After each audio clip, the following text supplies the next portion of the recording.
నేను ఈ ప్రాజెక్ట్ చెయ్యాలా నేను నిజంగా గుంటూరులో పోటీ చేస్తే సుఖంగా కూర్చోవచ్చు, మా ఇంట్లో కూర్చొని రాజకీయం చేయొచ్చు.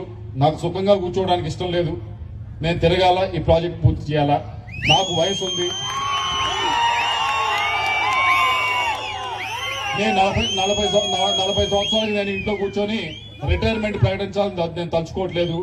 నేను ఎక్కడైతే వెనకబడిన ప్రాంతం ఉందో అక్కడికి వెళ్లి చెయ్యాలి, ఈ ప్రాజెక్ట్ పూర్తి చేస్తేనే మంచి పేరు వస్తుందని చెప్పి ఈ ప్రాజెక్ట్ కోసమని ఇక్కడ నర్సరావుపేట పోటీ చేయాలని నేను నిర్ణయించుకున్నా. మిగతా వాళ్ళందరూ ఇక్కడికి వచ్చి పోటీ చేసే వాళ్ళందరూ తోస్తే వచ్చి ఇక్కడ పోటీ చేసేవారు. నేను ఒక్కడనే ఇక్కడ పోటీ చేయాలి, ఈ ప్రాంతం కోసం పోటీ చేయాలని చెప్పి ఇక్కడికి వచ్చి పోటీ చేస్తున్న వాళ్ళు. మిగతా వాళ్ళందరూ ఫోర్స్ చేస్తే ఇక్కడికి వచ్చిన వాడిని కాదు, ఈ ప్రాంతం మీద ప్రేమతో వచ్చిన వాడిని, ఈ ప్రాంతం యొక్క సమస్యల గురించి మాట్లాడేవాడిని, ఈ ప్రాంతం యొక్క సమస్యల యొక్క పరిష్కారం గురించి మాట్లాడేవాడిని, దాని గురించి ఇక్కడికి వచ్చాను.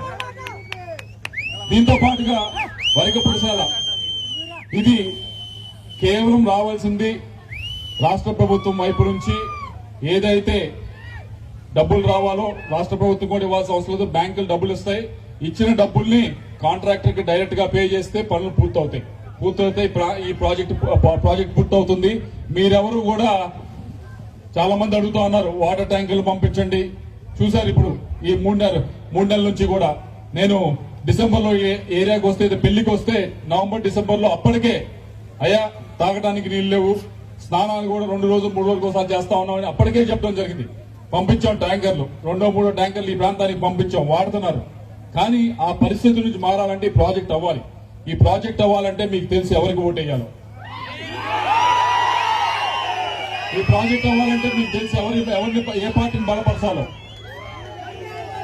నేను ఇక్కడికి వచ్చి ఎవరినో విమర్శించడానికి రాలా, ఎవరినో తిట్టడానికి రాలా. ఇక్కడికి వచ్చింది కేవలం ఈ ప్రాంత సమస్యల గురించి మాట్లాడటానికి, వాటి పరిష్కారాల గురించి మాట్లాడటానికి, ఈ ప్రాంతానికి సంబంధించిన ప్రాజెక్టుల గురించి మాట్లాడటానికి మాత్రమే రావడం జరిగింది. మీ ఎమ్మెల్యే గారు మాట్లాడతారు, బాల బ్రహ్మనాయుడు గారు మాట్లాడతారు. ఈ ప్రాజెక్టుల గురించి నేను మాట్లాడితే ఆయన అంటాడు, ఆయన ఎద్దేవా చేస్తూ మాట్లాడతాడు, ఆయన ఒక్కడే తెచ్చాడు ఆ ప్రాజెక్టు, మేమందరం కష్టపడి తెచ్చామని. నేను బ్రహ్మనాయుడు గారిని అడుగుతున్నాను.